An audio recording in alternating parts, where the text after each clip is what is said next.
नमस्कार सर, मेरा नाम राजू है। आज का टॉपिक है म्यूचुअल फंड से कम कितना रिटर्न मिल सकता है। अगर 100 लोगों के पास जाते हैं ना, 60 से 70 लोग का यही क्वेश्चन होता है, डाउट होता है, अरे 10 तो मिल जाएगा ना कम से कम, अरे नहीं 20 मिलेगा, 15 नहीं मिलेगा, 12 तो मिल जाएगा ना, कम से कम कितना मिलेगा ये बता दीजिए एक बार। अगर बता दीजिए कम से कम इतना मिलेगा तो हम कितना भी पैसा इन्वेस्ट करने के लिए तैयार हैं।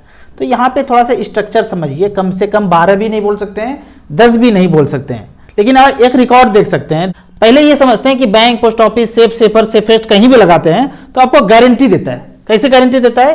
ये दो तरह का चीज है। इधर हो गया बैंक, पोस्ट ऑफिस और जितना भी चीज जानते हैं म्यूचुअल फंड के अलावा जो गारंटी आपको देता है।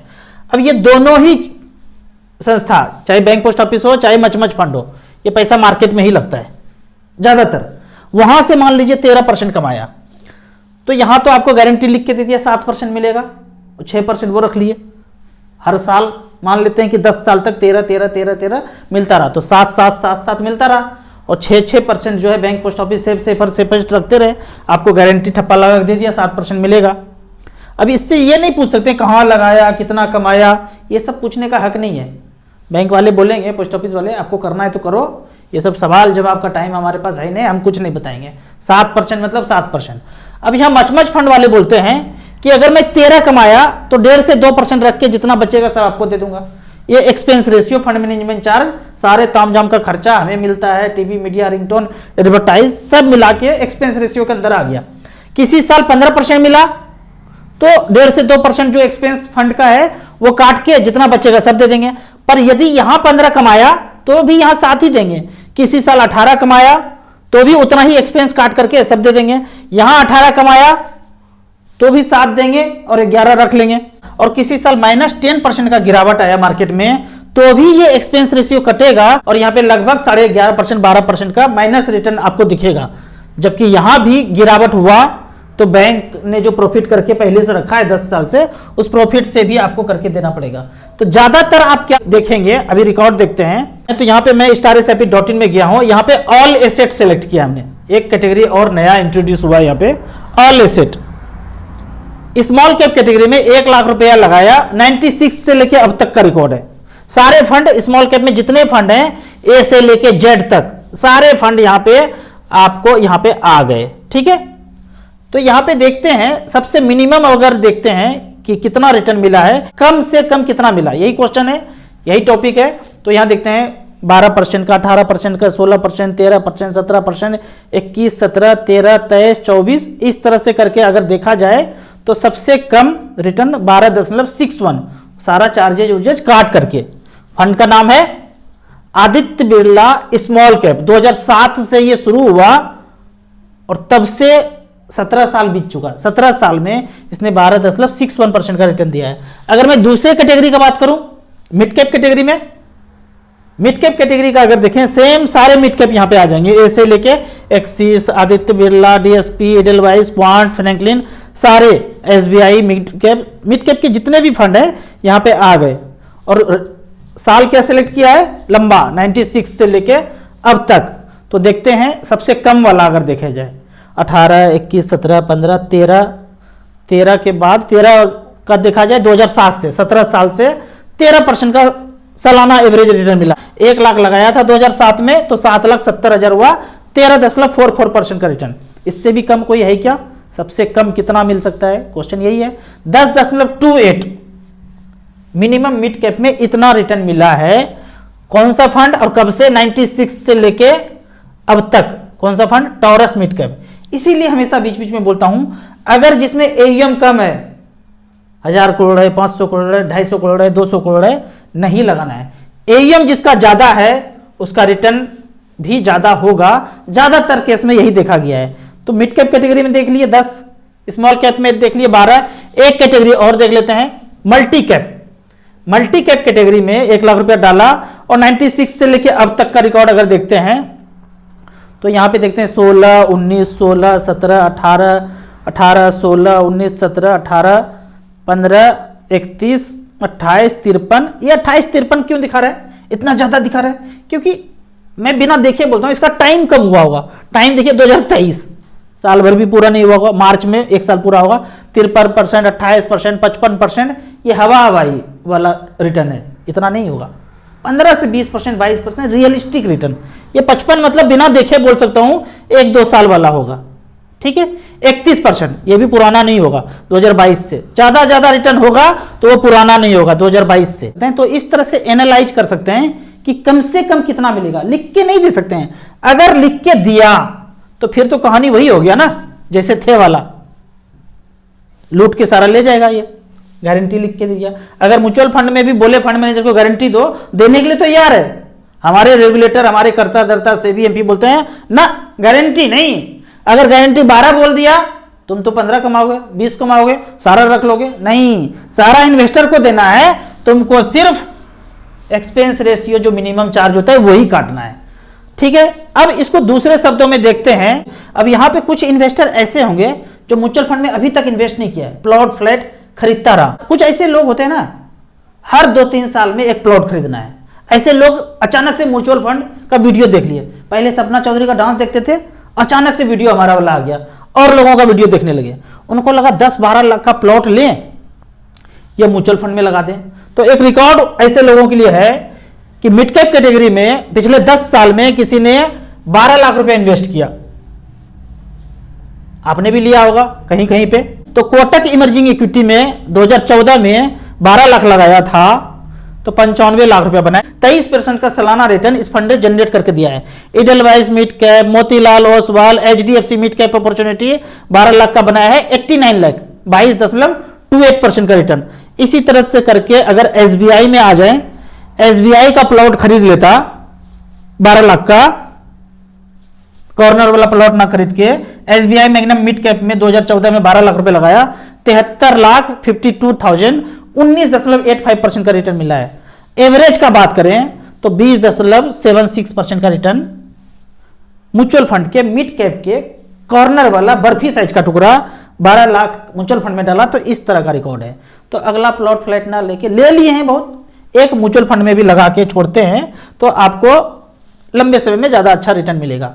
अब यहां पे एक क्वेश्चन, इन्वेस्टर के हितों की रक्षा के लिए हमारे रेगुलेटर हैं, सेबी हैं, चिंतित हैं लिक्विडिटी के लिए। अच्छी बात है कि भाई बेचना चाहें, शेयर बिक ही नहीं रहा है, इतना ज्यादा इनफ्लो आ रहा है मिड कैप स्मॉल कैप में, तो सबका स्वाभाविक है चिंता, क्योंकि रेगुलेटर हैं, चिंता है। पहले इसको दूसरे उदाहरण से समझते हैं कि लिक्विडिटी के लिए कुछ और कदम शायद लिया जा सकता है। पहले देखते हैं, एक मिठाई का दुकान है, 1 करोड़ का वर्थ है, बोलते हैं कि हम इसको बेचेंगे और पैसा उगा करके दूसरे जगह ब्रांच खोलेंगे। 1 करोड़ रुपया मार्केट में उस गांव से पैसा उगाया, 1 लाख व्यक्ति आ गए, मिठाई का दुकान एकदम धर्रा झाड़ चलता है। हमारे गांव में बच्चू साहब का दुकान खूब तगड़ा चलता है, दूर दूर से लोग लेने के लिए आते हैं, एकदम 1 नंबर मिठाई बनाते हैं। 1 करोड़ रुपया का शेयर निकाला, 1 लाख लोगों ने आया, 1 लाख शेयर निकाला, 100 रुपया पर शेयर करके ले लिया। अब 15 साल के बाद सारा जगह शोरूम खोलना शुरू कर दिया, इस शहर में, उस शहर में, सब जगह धुर्रा झाड़ चलने लगा। 15 साल के बाद जो 1 करोड़ का वैल्यूएशन का मिठाई का दुकान का था, वो 100 करोड़ का वैल्यूएशन हो गया। अब सबके पास जो शेयर है, बोलते हम बेचेंगे नहीं भाई, वैल्यूएशन बढ़ रहा है, बढ़ रहा है, बढ़ रहा है, हम बेचेंगे नहीं। एक बार ऐसा न्यूज आया टीवी मीडिया रिंगटोन में कि मिठाई इनके दुकान का जो खाएगा इसके शोरूम का, उनको कुछ दिन के बाद कैंसर हो जाता है, ऊपर चला जाता है। अब हड़कंप मच गया, ऐसा है नहीं, सच में नहीं है, टीवी मीडिया रिंगटोन में बोला गया। तो सब लोग बोला कि भाई बेचना है, बेचना है, बेचना है। बोला मैं खरीदूंगा नहीं, कोई खरीदने वाला है नहीं। अब बेचोगे तो सही, कोई खरीदने वाला भी तो हो। तो इसको बोलते हैं लिक्विडिटी प्रॉब्लम, कि आपके पास जो शेयर है उसको कोई खरीदने वाला नहीं है। ऐसे स्थिति में ये तो पैसा छाप रहे हैं, कंपनी तो पैसा छाप रहे हैं, 100 करोड़ का वैल्यूएशन हो गया और सालाना 10 करोड़ रुपया छाप रहे हैं, मिठाई बिक रहा है हर जगह पे। अब नहीं बिक रहा है जो न्यूज आया, लेकिन पैसा छाप के बैठे तो हैं। तो छाप के जब बैठे हैं तो हमारा कहना है कि अगर कोई शेयर नहीं ले रहा है तो उसी कंपनी के पास तो शेयर बेच सकते हैं, उस कंपनी के पास शेयर बेचेंगे, उनको कंपलसरी खरीदना है। ऐसा कुछ नियम कानून बना सकते हैं हम इन्वेस्टर के हितों की रक्षा के लिए कि आपको तो लेना ही पड़ेगा, कोई उपाय नहीं है। आपको हो सकता है 10% डिस्काउंट पे, 15% डिस्काउंट पे, आपके करंट मार्केट वैल्यू से 10%, 15% डिस्काउंट पे ले लो, लेकिन लेना पड़ेगा। अब यहां पे क्या हड़कंप है, लिक्विडिटी, मतलब कोई खरीद ही नहीं रहा है, कोई खरीद बिक्री हो ही नहीं रहा है। वैसे स्थिति में इन्वेस्टर के हितों की रक्षा के लिए ऐसा कर सकते हैं कि कंपनी के पास चला जाए, कंपनी प्रेजेंटली आप चाहेंगे कि हमारा शेयर कोई नहीं खरीद रहा है तो हम जाएं कंपनी के पास जाके बेच दें, ऐसा अभी मुझे नहीं समझ में आता है कि प्रावधान है। अगर कुछ ऐसा है तो मुझे कमेंट सेक्शन में बताइएगा।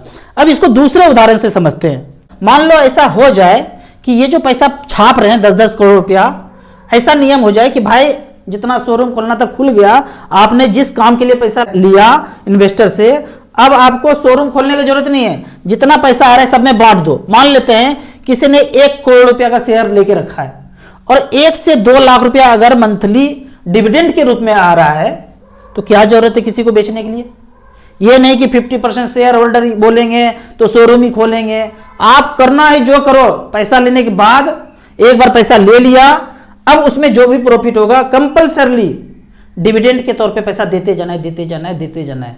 आपको फिर से कोई शोरूम खोलना है तो आप अपना पैसा लगाइए, इन्वेस्टर का पैसा जो लगा है उसको सारा का सारा आना चाहिए मेरे समझ से।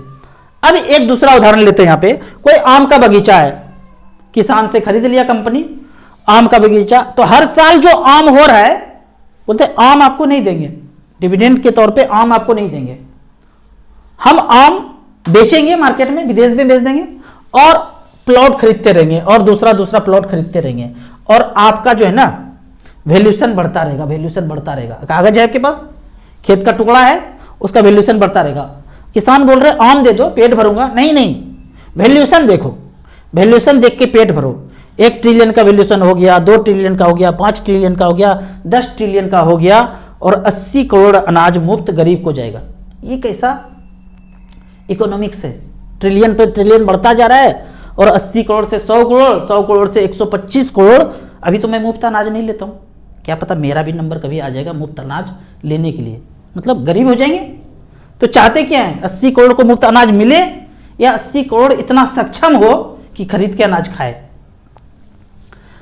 तो यहां पे इन्वेस्टर के हितों की रक्षा के लिए कोई भी कंपनी जो चला रहे हैं उनको जो भी प्रॉफिट हो रहा है 100% प्रॉफिट शेयर होल्डर में बांट देना है। हर महीने, क्वार्टरली हो, सालाना हो, बांट देना है। आपको बढ़ाना है, विस्तार करना है, आप अपना पैसा से करो। कंपल्सरली डिविडेंड देना चाहिए, तो जरूरत ही नहीं पड़ेगा किसी को शेयर बेचने के लिए।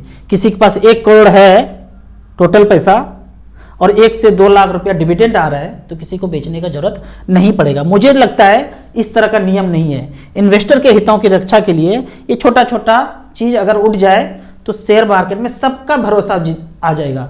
होता क्या है, अभी भी बोलेंगे अच्छा वो सट्टा बाजार, अरे वो तो जुआ है। हम सब यही जानते हैं ज़्यादातर, जुआ में पैसा नहीं लगाना है, सट्टा में पैसा नहीं लगाना है। कितना तरह से समझाते हैं, तब 1-2 हज़ार का SIP करना शुरू करते हैं, फिर 4-5 साल गुजरता है, पैसा बढ़ता हुआ नजर आता है, फिर 8,000 10,000 का SIP अमाउंट बढ़ाते हैं। तो छोटा छोटा नियम है, इन्वेस्टर के हितों की रक्षा के लिए ये कदम उठाना चाहिए। अब कुछ कमेंट्स का बात कर लेते हैं। कमेंट्स में यहाँ पे क्वेश्चन पूछा गया है कि पिछले 8 साल से 5,000 रुपये पर मंथ का LIC कर रहा हूँ, 12 साल हुआ है, अपनी बेटी के लिए के शादी के लिए ऐसे कर रहा हूँ, क्या करें? एकदम तुरंत इसको बंद कर दीजिए और SBI mid cap, SBI small cap में पैसा जाने दीजिए।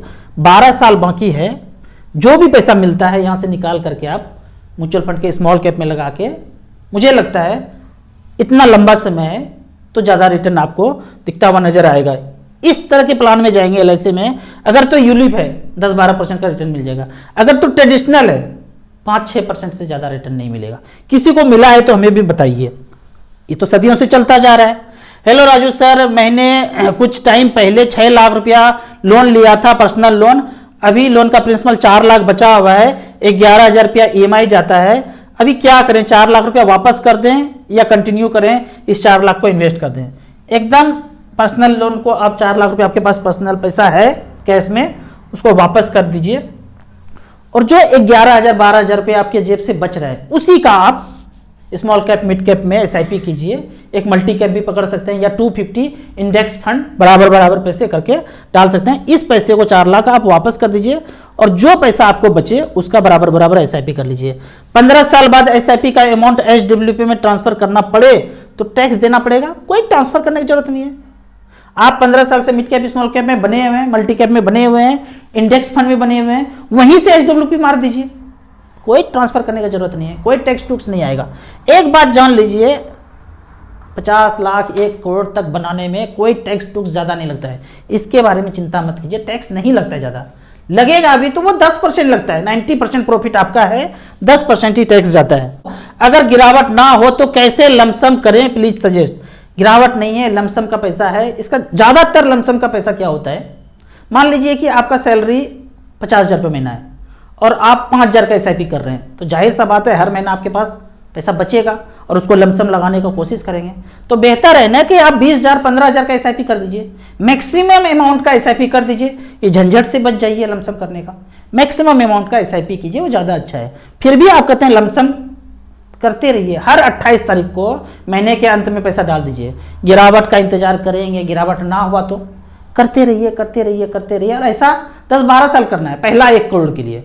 जब ये आ जाएगा खोपड़ी का ब्लूटूथ अपने आप ऑन हो जाएगा, क्या करना चाहिए क्या नहीं करना चाहिए, क्या करने योग्य है, वो आप अपने आप जान जाएंगे, किसी से पूछने का जरूरत नहीं पड़ेगा। मार्केट डाउन होने पे किस कैप में टॉपअप करूं, परचेज किस में करूं। अब यहाँ पे है मिड कैप है 40%, 50% स्मॉल कैप और 10% फ्लेक्सी कैप। मैंने तो जो mid cap small cap Nippon growth fund लिया था उसी में टॉपअप करता रहा। यहाँ पे देखते हैं निप्पॉन इंडिया स्मॉल कैप में 3-3 हज़ार का SIP था।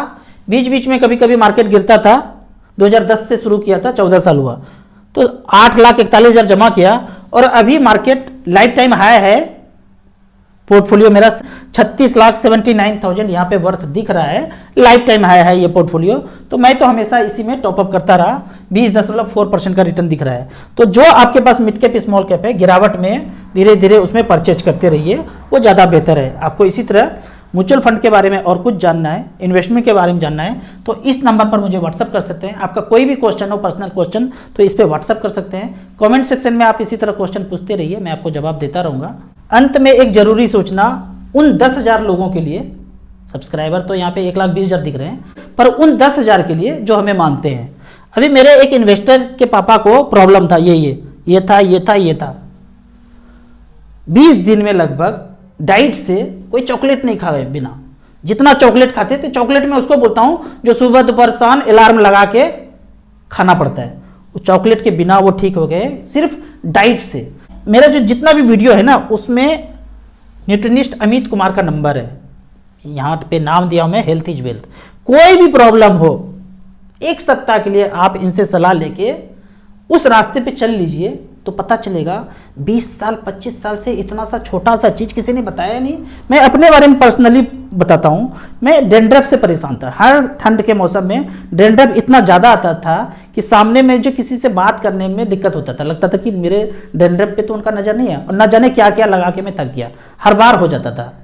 अमित जी ने एक छोटा सा चीज़ बताया कि त्रिफला का पाउडर आप लगा के एक बार स्नान कीजिए, लगा के 10 मिनट छोड़ा, स्नान कर लिया, उसके बाद इस पूरे सीजन में डेंड्रफ नहीं आया। और पिछले 15 साल से मैं इन चीज़ों के लिए परेशान था। ठीक इसी तरह कोई चीज़ जो आपको परेशान कर रहा होगा 10-15 साल से, जंगल जा जा के थक गए होंगे, बार बार चॉकलेट खा के तरह तरह का खा के थक गए होंगे, ठीक नहीं हो रहे होंगे, यहाँ कीजिए, कुछ ऐसा काढ़ा बताएंगे, कुछ डाइट बताएंगे, 7 दिन के अंदर जैसे बताएंगे वैसे करेंगे तो लगभग आप ठीक होना शुरू हो जाएंगे। हर वीडियो में ये नंबर दिया हुआ है। और आपको म्यूचुअल फंड के बारे में और कुछ जानना है, इन्वेस्टमेंट के बारे में जानना है, तो इस नंबर पर मुझे व्हाट्सअप कर सकते हैं। वीडियो अच्छा लगे तो व्हाट्सअप यूनिवर्सिटी में दोस्तों की से जरूर शेयर करें। यूट्यूब पे देख रहे हैं तो लाइक एंड शेयर जरूर करें। Thank you so much.